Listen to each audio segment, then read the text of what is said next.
Salam sahabat YouTuber. Kali ini kita akan membahas masalah eh, seluruh channel ya, YouTube itu rata-rata sepi, terutama yang bukan berita ya. Bahkan termasuk channel saya, keempatnya itu jauh lebih sepi dibandingkan bulan-bulan sebelumnya. Menginjak mendekati tahun baru dari Natal sampai tanggal 2 pun sangat terpuruk ya. Itu channel utama yang biasanya dapat 15.000 tiba-tiba menjadi 11.000 ya. Lalu pendapatan juga berkurang karena jelas masyarakat masih libur, di mana tanggal eh, 31 sampai tanggal 2 lebih cenderung untuk tidak menonton YouTube ya, karena bepergian. Terus faktor terbesar apa yang menentukan bahwa channel kita rata-rata terpuruk ya, terutama yang hiburan ya, di luar berita atau sebagian berita juga ada yang terpuruk ya, karena membahas berita tertentu bukan berita yang umum ya, seperti pemilu, seperti yang bahasan dunia perang ya, dan lain sebagainya. Oke, ternyata masih di tahun-tahun yang sama adalah channel kita itu sepi karena banyak ya, sangat begitu banyak video-video short yang diupload oleh satu channel ya, di mana channel itu bahkan sehari bisa 10 video short ya. Dan bahkan hanya hitungan bulan dia sudah mendapatkan silver play button ya. Di mana dengan adanya silver play button yang sudah didapatkan itu dengan cepat dia mendapatkan uang yang banyak ya, dari hanya short, bukan mengandalkan video yang durasi panjang. Nah, yang jadi masalah jika dia sudah populer dan banyak youtuber lain populer, maka short ini akan mengancam video durasi panjang kita seluruhnya ya. Kalau kita fokus di dunia hiburan ya, di dunia hewan peliharaan yang kontennya seperti itu, di dunia edukasi, apalagi di dunia youtuber pemula, itu views jauh lebih turun ya. Yang youtuber besar membahas itu pun turun. Apalagi youtuber yang kecil seperti kita dan saya, ya saya merasakan bahwa keempat channel saya dan itu turun, pokoknya turun viewsnya. Anggaplah iklan itu harganya sama rata-rata dibandingkan 3 bulan sebelumnya, tapi hanya penurunan views yang jelas karena shorts ini ya. Kalau kita ketikkan sebuah keyword ya, di YouTube, keyword itu bisa 2 kata atau gabungan 3 kata. Misalkan ada tulisan uh, YouTuber pemula atau cara-cara menjadi YouTuber pemula, akan banyak disodorkan video short dan juga video panjang ya. Dan short itu bukan cuma 1, 2, bahkan 3 dan 4, seolah-olah ingin juga tersaing dengan video durasi panjang yang sudah viral beredar gitu. Di situ jelas ya bahwa short itu sudah masuk sejajar dengan video-video panjang. Ketika seorang sudah disodorkan dengan short, maka akan muncul rekomendasi short-short lain yang terkait seperti itu. Maka kalau dia sudah termenung dan ingin fokus dari video short itu yang ditonton, maka video-video panjang tidak terlalu direkomendasikan walaupun istimewa. Ya seperti itu. Ya. Kecuali dia ingin mencari pengalaman menonton yang lebih panjang ya, dari video durasi panjang.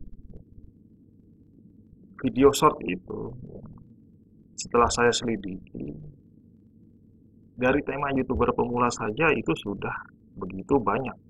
Dan satu orang ya, apalagi channelnya terkenal, sudah mampu membuat video short bahkan 3 sampai 5 setiap hari. Sementara kita ya mengupload saja satu hari sekali video durasi standar atau panjang, sekarang turun jauh ya.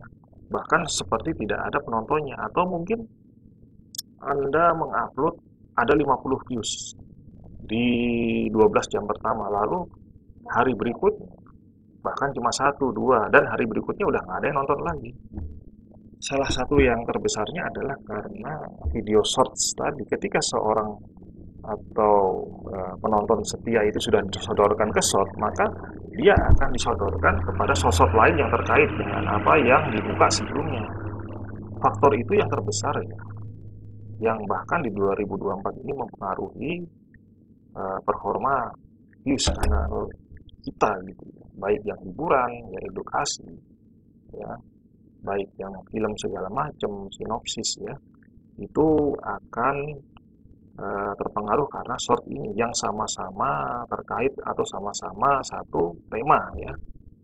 Belum kalau hanya berita tentang nasional itu pemilihan umum itu kan hanya sementara ya. Yang itu masalah utama karena ya namanya short ini bahkan sampai waktu habis pun, sampai YouTube tutup pun ya, itu akan selalu ada dan eh, modelnya akan sama, proporsinya itu disodorkan itu akan sama, ya, setara. Ketika Anda mengetikkan judul apapun, itu ada rekomendasi untuk video short, ya. Coba saja cari, gitu kan. Apapun temanya akan disodorkan juga video short, ya. Dan hal-hal lain gitu, yang membuat short itu jadi pilihan utama adalah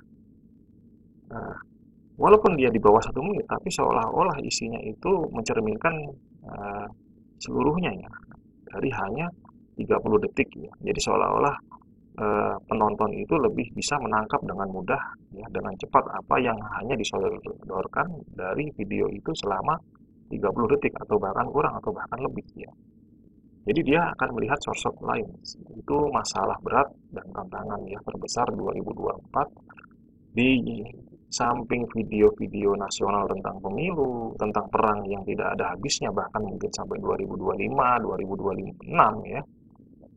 Nah, terus ditambah short yang melekat bareng dengan video durasi standar yang bahkan sampai tutup pun YouTube masih menyertakan short dan itu algoritmanya hancur karena short. Ini sama kasusnya dengan 2023, 2022 short itu sejajar dengan video-video lain ya, baik rekomendasi ya. Sekarang itu tadi pertumbuhan video short jumlah itu tidak main-main ya. Karena apa? Video lama durasinya panjang. Orang rata-rata bisa membuat 1 bahkan 3. Kalau video short mungkin bisa 1 sampai 20 ya. Dan ada pemain baru lebih fokus ke short. Dan orang lebih banyak mendapatkan subscriber sekarang dari shorts ya. Makanya itu menjadi daya tarik ya. Seperti itu kawan.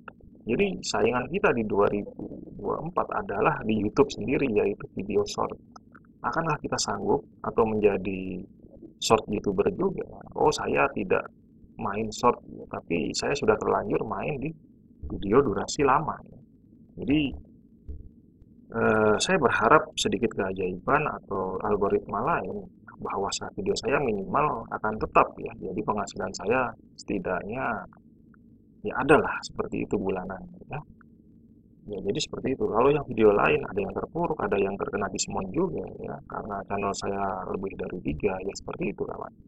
Tantangan terbesar adalah short ya, tantangan kedua adalah berita-berita nasional, tantangan ketiga adalah berita internasional yang tampaknya 5 tahun ke depan atau bahkan 10 tahun ke depan masih ada ya, dan fresh, seperti perang Ukraina dan perang Israel Palestina itu ya, dan negara-negara lain ikut berperang juga. Itu adalah berita yang masih nomor 1 yang mencuri perhatian juga ya. Oke, sangat berat perjuangan menjadi YouTuber khususnya yang pemula ya. Salam sahabat YouTuber.